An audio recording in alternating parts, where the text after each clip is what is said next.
ओम गुरु ब्रह्मा गुरु विष्णु गुरुदेव महेश्वर गुरु साक्षात् परम ब्रह्म तस्मै श्री गुरवे नमः।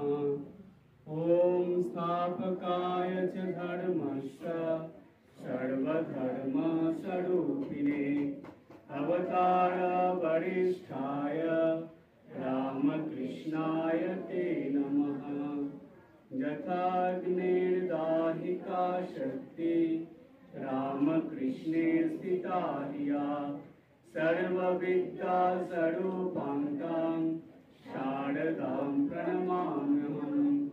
नमस्ते यतिराजाय विवेकानंद सूरये सच्चित् सुख स्वरूपाय स्वामिने तापहारिणे। সবার প্রথমে ঠাকুরমা স্বামীজির চরণে শতকোটি প্রণাম, গুরুদেবের চরণে শতকোটি প্রণাম। এখানে উপস্থিত সকল ভক্তদেরকে আমার ভক্তিপূর্ণ নমস্কার। আজকে এই সারদা সংঘের বিশেষ দিন, প্রতিষ্ঠা দিবস। সেই দিনে আপনারা সবাই একত্রিত হয়েছেন। এখানে আমরা মায়ের নামে সবাই একত্রিত হয়েছি। এটা একটা কত ভালো চিন্তা ভাবনা। দেখুন, ছোট্ট একটা চিন্তা যে আমরা মায়ের মেয়েরা, মায়ের ছেলেরা সব মায়ের কাছে একত্রিত হয়েছি।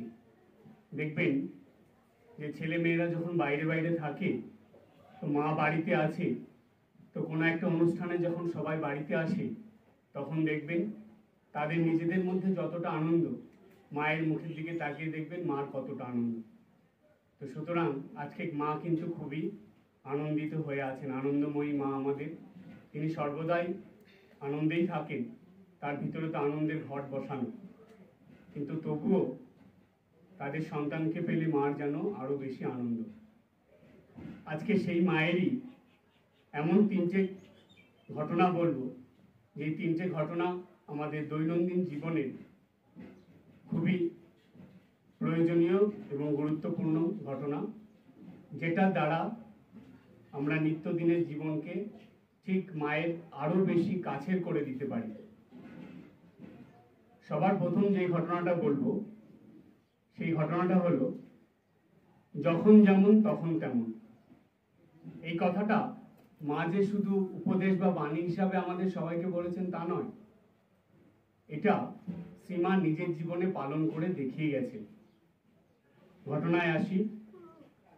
1919 সাল, তখন বিষ্ণুপুর পর্যন্ত ট্রেন যাতায়াত করে। তো তখনকার সময় জয়রামবাটিতে যেতে হলে বিষ্ণুপুরে স্টেশনে নেমে বিষ্ণুপুর থেকে গরুর গাড়িতে করে জগদম্বা আশ্রম কোয়ালপাড়া হয়ে মাকে জয়রামবাটি আসতে হতো। তো এরকম একবার মা কলকাতা থেকে ফিরছেন, বিষ্ণুপুরে থেকে গরুর গাড়িতে করে মা আসছেন। তো পথে জঙ্গল পড়ে, সেটা হলো জয়পুর, সেই জায়গাটার নাম। সেই জয়পুরের জঙ্গল পার হয়ে তারপরে আসতে হয়। তো বিষ্ণুপুর থেকে প্রায় 8 কিলোমিটার দূরে সেই 8 কিলোমিটার দূরে সেইখানে গিয়ে গরুর গাড়িতে করে মা আসবেন। তো বিষ্ণুপুরে যেই বাড়িতে গিয়ে মা উঠতেন, সেই ভক্তের নাম ছিল সুরেশ্বর বাবু বলে তাকে বলা হতো। সেই সুরেশ্বর বাবুর বাড়িতে মা উঠতেন। সেইখানে আমি এই কিছুদিন আগে গিয়েছিলাম। আপনারা যারা যারা জয়রামবাটি যান, আপনারা সেই জায়গাটা যান না, সেটা অবশ্যই যাবেন। জয়রামবাটির দিকে বিষ্ণুপুর যাবেন, 5 কিলোমিটার দূর, 5 থেকে 6 কিলোমিটার। বিষ্ণুপুরে ওইখান থেকে সুরেশ্বর বাবুর বাড়িতে যাবেন। সেইখানে মা যে ঘরটায় থাকতেন সেটা এখনো একই রকম রাখা আছে। তারা শুধু একটু মেরামতি করে রেখেছে, কিন্তু পরিবর্তন করেনি। মা ওই মাটির দোতলা ঘর, দোতলায় মা থাকতেন, আর নিচে মায়ের সঙ্গে যারা যেত পুরুষ ভক্তরা, শরৎ মহারাজ আরো সবাই তারা থাকতো, আর মা থাকতেন উপরে সব মেয়েদের নিয়ে। আর পাশেই মায়ের ব্যবহৃত সেই পায়খানা বাথরুম এখনো আছে, সেটা তারা ব্যবহারও করেন না, কাউকে ব্যবহারও করতে দেন না, অ্যাজ ইট ইজ রেখে দিয়েছেন। তো এখনো সেই জিনিস আমরা পাই। আর সামনেই সুরেশ্বর বাবুর বাড়ির সামনেই গোসাই পুকুর বলে একটা পুকুর আছে, যেখানে মা স্নান করতেন। যখনই যেতেন পুকুরে স্নান করতেন, হাত মুখ ধুয়ে তারপরে সেই বাড়িতে ঢুকতেন। তো ওই গোসাই পুকুরটা আছে, যদিও এটা এই বর্ষার সময় জল হয়, এমনি সময় জল থাকে না, কিন্তু ওই পুকুরটা এখনো আছে। তো ওই সুরেশ্বর বাবুর বাড়িতে মা উঠতেন, সেইখান থেকে রওনা দিতেন আবার এই জয়রামবাটির উদ্দেশ্যে। তো মা যখন ওই সুরেশ্বর বাবুর বাড়ি থেকে রওনা দিয়েছেন, তার আগেই সুরেশ্বর বাবুর ছেলে ভূপেশ্বর বাবু, তিনি একজন রাঁধুনিকে নিয়ে চলে গেছেন জয়পুরের জঙ্গল পার করে। একটা পুকুর মতন জায়গা আছে ছিল, সেখানে চটি ছিল একটা, মানে বিশ্রামের জায়গা। সেইখানে রান্না বান্নার ব্যবস্থা হচ্ছে, কেননা ওখান থেকে এত দূর আসবে, তখনকার দিনের তো অনেক সময় লাগবে। তো তারা সবাই সকালবেলা বেরিয়েছে, মোটামুটি দুপুরের দিকে এসে পৌঁছবে, ওইখানে খাওয়া দাওয়া করে তারপরে জয়রামবাটির উদ্দেশ্যে রওনা দেবে। তো ভূপেশ্বর বাবু তিনি রাঁধুনিকে নিয়ে এসে সব রান্নার ব্যবস্থা করেছেন। আরো কিছু পুরুষ ভক্তরা তারাও চলে এসছে আগে আগে। এবার মা আসছেন গরুর গাড়িতে করে। এসে যখন মা পৌঁছেছেন ওইখানে, তখন রান্না হচ্ছিল, ডাল রান্না হচ্ছে। তো অন্যান্য ডাল সবজি এগুলো রান্না হয়ে গেছে, মানে ডালটা জাস্ট নেমেছে, ভাত বসিয়েছে। তো সেই সময় মা ওই সামনে পুকুরে স্নান টান করে আসলেন। মা ওইখানে ব্যবস্থা দেখে খুব খুশি হয়েছিলেন। মা দেখলেন যে বাহ, সবার একটা খাওয়ার ব্যবস্থা হয়েছে, ডাল সবজি সবকিছুই হয়েছে, এবার ভাতটা হলেই হবে। মা কি করলেন, তাড়াতাড়ি একটু পরিষ্কার হয়ে ফ্রেশ সবাইকে বললেন তোমরা সবাই রেডি হয়ে নাও। তো মা যে যেতেন, মায়ের কাছে একটা বাক্স থাকতো, সেই বাক্সের মধ্যে মায়ের জপের মালা, ব্যবহৃত জিনিসপত্র, তার সঙ্গে ঠাকুরের একটা ছবি সবসময় থাকতো। তো মার অভ্যাসই ছিল যে কিছু খাওয়ার আগেই, খাওয়া দাওয়া করার আগেই ঠাকুরকে দিয়ে তারপরে খাবেন। তো মা স্নান করে এসে তাড়াতাড়ি ওই চটিতে এক কোনায় ঠাকুরের ছবিটাকে একটা কাপড় পেতে সেখানে বসালেন। বসিয়ে এবার ঠাকুরকে দেবেন। তো সেইখানে দেখছেন ওই যে রাঁধুনি, সে ওই ভাতের হাঁড়িটা, মানে অনেকের জন্য রান্না হচ্ছে তো মাটির হাঁড়ি, সেটা নামাতে গেছেন, হাঁড়িটা হাত থেকে পড়ে গিয়ে ভেঙে গেল। সেই ভাত পড়ে গেল হাঁড়ির থেকে, ফ্যান ছড়িয়ে গেল। তো এইবার মা রেডি হয়েছেন ঠাকুরকে দেবেন বলে। তো এরকম অবস্থা হলো, সবাই চিন্তা করছে কি করবে না করবে, আবার নতুন হাঁড়ি কিনে আনবে, ভাত বসাবে, কি করবে। সেই সময় মা কি করলেন, সঙ্গে সঙ্গে বললেন আমাকে দুটো শাল পাতা দাও। শাল পাতা, একটা শাল পাতা মা রাখলেন, আর একটা শাল পাতা ভাঁজ করে সেই ফ্যান সরিয়ে ভাতটা পাতার উপরে নিলেন। নিয়ে ওই ডাল সবজি সেগুলো সব আলাদা আলাদা করে ভাতের পাশে সাজিয়ে দিয়ে ঠাকুরকে দিলেন। দিয়ে মা হাত জোর করে ঠাকুরকে বললেন, আজকে তুমি যা মেপেছ সেটাই তোমাকে দিলাম, তুমি এটাই গ্রহণ করো। তার মানে তুমি যেমন ব্যবস্থা করেছো তেমনই হয়েছে। এই যে ঘটনাটা হলো, এটা তো কেউ ইচ্ছে করে করেনি, হলো। তাহলে আমরা যদি বলি ঠাকুরের ইচ্ছায় হচ্ছে, তাহলে ঠাকুরই ব্যবস্থা করেছে এইরকম। তো মা বললেন যেমন মেপেছো তেমনই, তুমি এটাই গ্রহণ করো। ঠাকুরকে দেওয়া হলো। মা বসে বসে প্রার্থনা করছেন, জপ করছেন। এইদিকে আরো যারা যারা ছিলেন মার সঙ্গে, সবাই মার ওটা দেখে হাসছে। তো ভাবছে যে মা এটা কি করছে, ঠাকুরকে এইভাবেই দিচ্ছে। তখন মা ভোগ যখন দেওয়া হয়ে গেল, উঠে ঠাকুরকে মানে ভোগ দিয়ে উঠে মা বলছেন যে দেখো, যখন যেমন তখন তেমন, এখন এইরকম ব্যবস্থা হয়েছে, তাই এইরকমই হবে, তোমরা সবাই বসে পড়ো, আমি দিচ্ছি। নতুন করে আর ভাত করতে দিলেন না মা, সবাইকে বসিয়ে দিলেন। সবাই পাতা নিয়ে বসে গেল, মা সবাইকে খাবার দিলেন, এমনকি নিজেও নিয়ে বসলেন, খেলেন। খেতে খেতে বললেন, জানেন দেখুন মা কতদিন খেয়াল রাখতেন।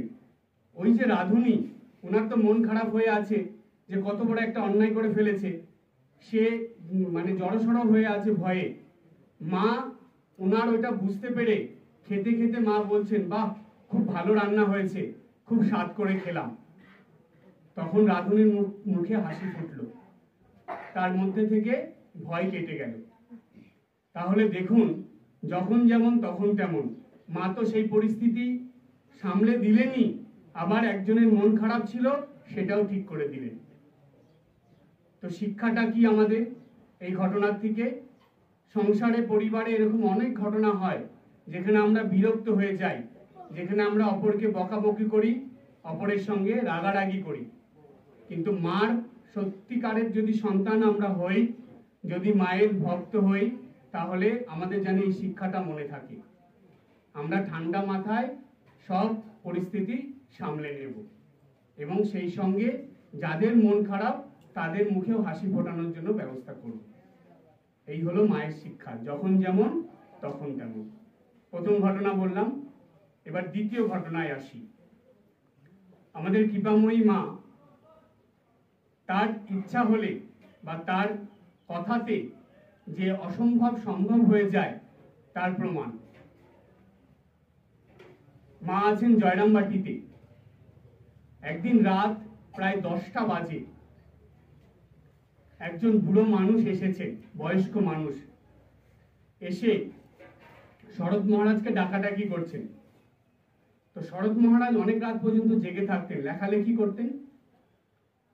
শরৎ মহারাজ উঠেছেন, তাকে ডেকেছেন, বসিয়েছেন। তার কাছ থেকে সবকিছু শুনে একজনকে শরৎ মহারাজ ডেকেছেন, ডেকে বলছেন যে দেখো, উনি মার সঙ্গে দেখা করবেন, মাকে গিয়ে বলো তো যে মা এখন দেখা করবেন কিনা।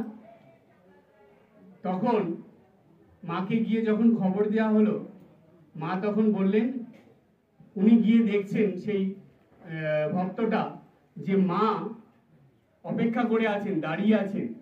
তো বলছেন যে কে এসেছে। ওনার নাম ছিল হলো নফরচন্দ্র কোলে। বলছে নফরচন্দ্র এসেছে। তো মা বলছেন এত রাত্রে উনি এসেছেন, নিশ্চয়ই কোনো অসুবিধা হয়েছে, ঠিক আছে ওনাকে পাঠাও। নফরচন্দ্র আসলেন, এসেই মার পায়ে পড়ে গেলেন। পড়ে গিয়ে মার পায়ে পড়ে বারবার বলছেন যে মা, কিছুদিন আগে আমার নাতি নাতনি ভীষণ রোগে দেহত্যাগ করেছে, মানে তাদের মৃত্যু হয়েছে। একটা নাতি দুটো নাতনি গেছে, এখন একটা নাতি বেঁচে আছে। এই নাতিও অসুস্থ, ও যদি যায় আমার বংশের কি অবস্থা হবে। আমার বংশ তুমি রক্ষা করো, আমার নাতির যাতে কিছু না হয় তুমি সেটা বলো। মা বলছেন যে তুমি ঠাকুরকে গিয়ে বলো, ঠাকুরকে বললে হবে, যাও ঠাকুরকে বলো। সে নফরচন্দ্র কিছুতেই মায়ের পা ছাড়বেন না, বলছে না মা তুমি বলো, তোমার মুখ দিয়ে বেরোলে তবেই আমার মনে বিশ্বাস আসবে, আমি এখান থেকে উঠবো, না হলে আমি উঠবো না। বুড়ো মানুষ ওইভাবে পড়ে আছে। মা তখন বলছেন যে না ঠিক আছে আমি ঠাকুরকে বলবো, তবুও শুনছেন না। বয়স্ক মানুষ নফরচন্দ্র তিনি বলছেন যে না তুমি বলো। তখন মা বললেন যে ঠিক আছে, তোমার যে ভয় তুমি করছো সেটা হবে না, তোমার নাতি ঠিক থাকবে। এই কথা শোনার পর তিনি মায়ের চরণ থেকে উঠলেন, উঠে গিয়ে হাসতে হাসতে নামলেন। শরৎ মহারাজ বলছেন কি হলো, তুমি যে কাজে গিয়েছিলে হয়েছে? বলছে হ্যাঁ, মায়ের মুখের বাণী আমি শুনে নিয়েছি, মা অভয় বাণী দিয়েছেন, আমার আর কোনো চিন্তা নেই। সেই বয়স্ক মানুষ রাত্রেবেলা নাচতে নাচতে বাড়ি গেলেন যে না মা বলে দিয়েছেন। সত্যি যেদিন মা এই কথাটা বললেন তারপরের দিন থেকে সেই ছেলেটা ধীরে ধীরে সুস্থ হয়ে উঠল। তার যে অসুখ হয়েছিল সেটা কেটে গেল। তাহলে এই ঘটনার দ্বারা আমরা কি শিক্ষা পেলাম? মায়ের ইচ্ছা, তিনি যে সৃষ্টি স্থিতি বিনাশিনী শক্তিভূতে সনাতনী, এটার প্রমাণ হলো। তার ইচ্ছাতেই এই সৃষ্টির সবকিছু চলছে। আমরা তার ইচ্ছার উপরেই বেঁচে আছি, তার ইচ্ছাতেই আমরা চলছি। সুতরাং মায়ের একটা ইচ্ছাতে যদি মৃত্যু মুখ থেকে মানুষ ফিরে আসতে পারে, তাহলে মা কি না করতে পারে। তাই এই মায়ের চরণ ধরে আমাদের পড়ে থাকতে হবে। নফরচন্দ্র যেটা আমাদের শিখিয়ে দিলেন সেটা আমাদের করতে হবে। যখনই কোনো অসুবিধা আসবে, কোনো মানুষের কাছে বলার দরকার নেই, মানুষের কাছে পড়ার দরকার নেই, সোজা মায়ের চরণে গিয়ে পড়ে যাবেন, দেখবেন ঠিক সেই অসুবিধা বিপদ কেটে যাবে। মা তো এসেছিলেন এই জন্য। এবার আসবো তৃতীয় ঘটনায়। তৃতীয় ঘটনাটা কি? তৃতীয় ঘটনা হলো যে আপনারা ছোট থেকে জানেন আমাদের সমাজে 4টে জাতের মানুষ আমরা বিচার করি: ব্রাহ্মণ, ক্ষত্রিয়, বৈশ্য, শূদ্র। কিন্তু জানেন কি আর একটা জাত আছে? সেই জাতিটার নাম কি? সেই জাতিটার নাম হলো ভক্ত। ভক্ত একটা জাত। কেমন জানেন? সেই জাতের ভক্তে কোনো বাছ বিচার নেই। বিদেশি, স্বদেশি, ব্রাহ্মণ, ক্ষত্রিয় সবাই একসঙ্গে সেই ভক্তের জাতে থাকতে পারে। তার প্রমাণ দিই, মায়ের ঘটনা, জীবনের ঘটনা। জয়রামবাটিতে একদিন মা বিকেলবেলা দাঁড়িয়ে আছেন। তার বাড়ির, জয়রামবাটিতে আপনারা গেছেন, বাড়িতে ঢোকার গেটের সামনে মা দাঁড়িয়ে আছেন। তখন এইখানে এখন যেমন আপনারা দোকানপাট অনেক কিছু দেখেন, ওইখানে তখন মাঠ ছিল, খেলার মাঠ। ওইখানে অনেক ছেলেরা খেলতো প্রতিদিন বিকেলবেলা, আর সামনে দিয়ে একটা রাস্তা ছিল। তো ছেলেরা খেলছে, মা ওইখানে দাঁড়িয়ে আছেন। কিছু বিদেশি ভক্ত এসেছে মার সঙ্গে দেখা করতে। স্বামীজি বিদেশে যাওয়ার পর থেকে অনেক ভক্তরা আসতেন মার সঙ্গে দেখা করতে। স্বামীজি চলে গেছিলেন, কিন্তু তারপরেও ভক্তরা সেই যে আসা শুরু করেছিলেন, আজও পর্যন্ত অনেক বিদেশি মানুষ জয়রামবাটিতে মার কাছে আসেন। তখনও এসেছিলেন। কিছু বিদেশি ভক্ত এসেছেন, তারা ঘুরে ঘুরে দেখছে, রাস্তা দিয়ে হাঁটছে।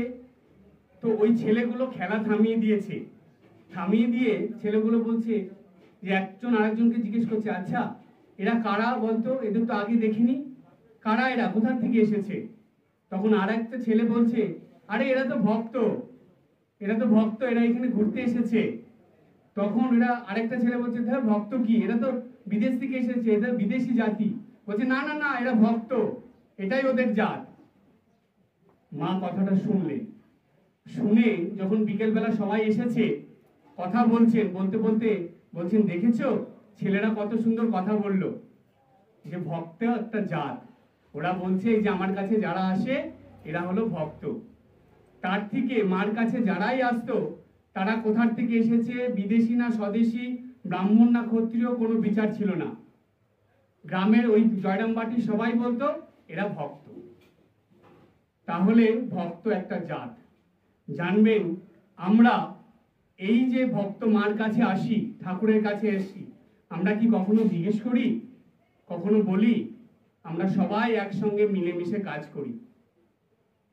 তো আমাদের এই একটাই পরিচয়, আমরা ঠাকুর মার ভক্ত।